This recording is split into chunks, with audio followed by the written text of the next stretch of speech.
កុំចេះតែហ៊ានមិនមែនពលរដ្ឋគ្រប់គ្នាចេះតែបំពាក់ភ្លើងសារ៉ែននិងបំពាក់ហ្វាបន្ថែមបាននោះទេបន្ទាប់ពីមានរថយន្ត4គ្រឿងបានធ្វើដំណើរទាំងជួរបន្តកន្ទុយគ្នាទៅខេត្តកំពតហើយបានបើកភ្លើងហ្វានិងភ្លើងសារ៉ែនរបស់សមត្ថកិច្ចបន្ទាប់មកក៏បានថតបង្ហោះតាមបណ្ដាញសង្គមធ្វើឲ្យប្រជាពលរដ្ឋមានការរិះគន់យ៉ាងចាស់ដៃទៅលើរថយន្ត4គ្រឿងក៏ដូចជាម្ចាស់រថយន្តទាំង4គ្រឿងនេះស្រាប់តែពេលនេះស្នងការនគរបាលរាជធានីភ្នំពេញដែលដឹកនាំដោយអា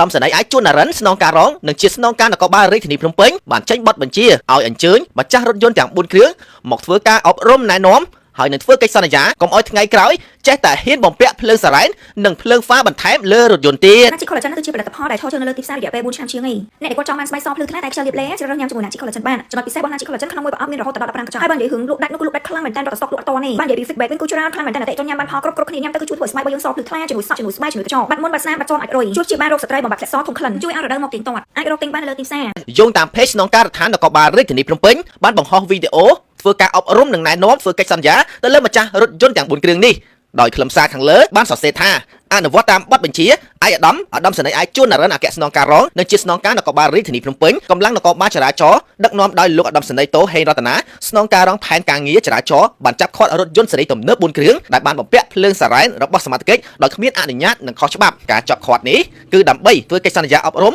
ម្ចាស់យានយន្តទាំង4ដែលគ្មានភារកិច្ចត្រូវបញ្ឈប់បំពាក់ភ្លើងសារ៉ែនជាបន្ទាន់ចឹងបានថាមិនមែនពលរដ្ឋធម្មតាចេះតែបំពាក់ភ្លើងសារ៉ែននិងដាក់ហ្វាពីលើរថយន្តបាននោះទេព្រោះតែវាខុសបច្ចេកទេសទម្រង់ដើមហើយណាមួយវាធ្វើឲ្យប្រជាពលរដ្ឋមានការយល់ច្រឡំថាជារថយន្តក្បួនដង្ហែរបស់ថ្នាក់ដឹកនាំឬមួយក៏ជារថយន្តសមុយរបស់ខាងមន្ទីរពេទ្យណាមួយអីចឹងទៅព្រោះដោយសារតែឃើញធ្វើដំណើរបន្តកន្ទុយគ្នាជាជួរធ្វើឲ្យប្រជាពលរដ្ឋមានការយល់ច្រឡំចឹងទៅពួកគាត់ខំអែបគៀនផ្សេងចឹងទៅ1 2 3 4ធ្វើឲ្យមានការកកស្ទះផ្សេងឬមួយក៏អាចបង្កឲ្យមានគ្រោះថ្នាក់ផ្សេងចឹងទៅដូច្នេះហើយស្នងការដ្ឋាននគរបាលរាជធានីភ្នំពេញ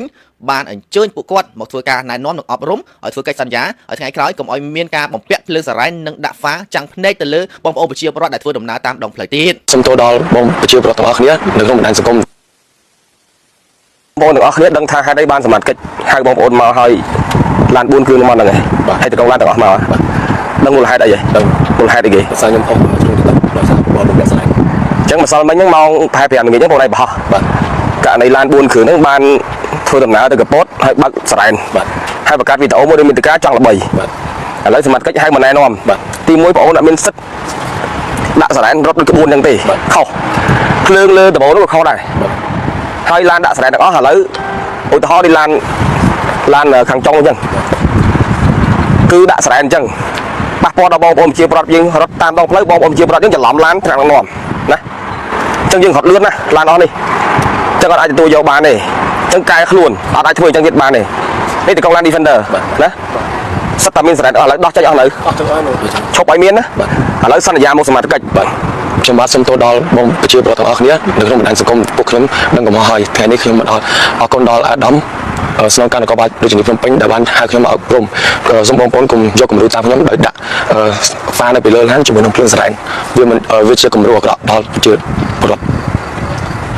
មានអីនិយាយផ្ដាំទៅប្រជាពលរដ្ឋទៀតទេចង់បើសិនជាបងប្អូនជិះរថយន្តកុំលេងភ្លើងហ្វាជាមួយនឹងស្រែងវាខុសច្បាប់វាមិនមែនជាគំរូល្អដល់ប្រជាជនទេហើយក៏អរគុណដល់បងបានយកខ្ញុំមកណែនាំខ្ញុំឈប់ណាបាទពេលនេះតទៅវាជាគំរូល្អដល់សង្គមហ្នឹងឯងបាទនេះគឺជាភ្លើងស្រែនដែល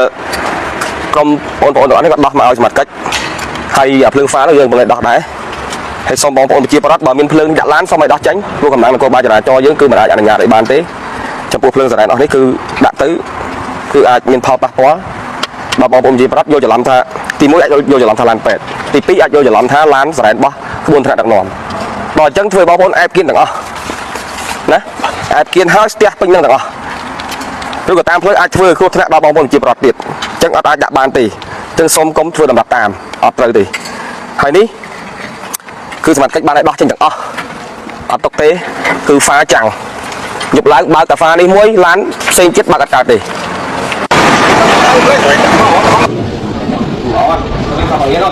chưa lớn biết chưa lớn quá sao lại mặt cái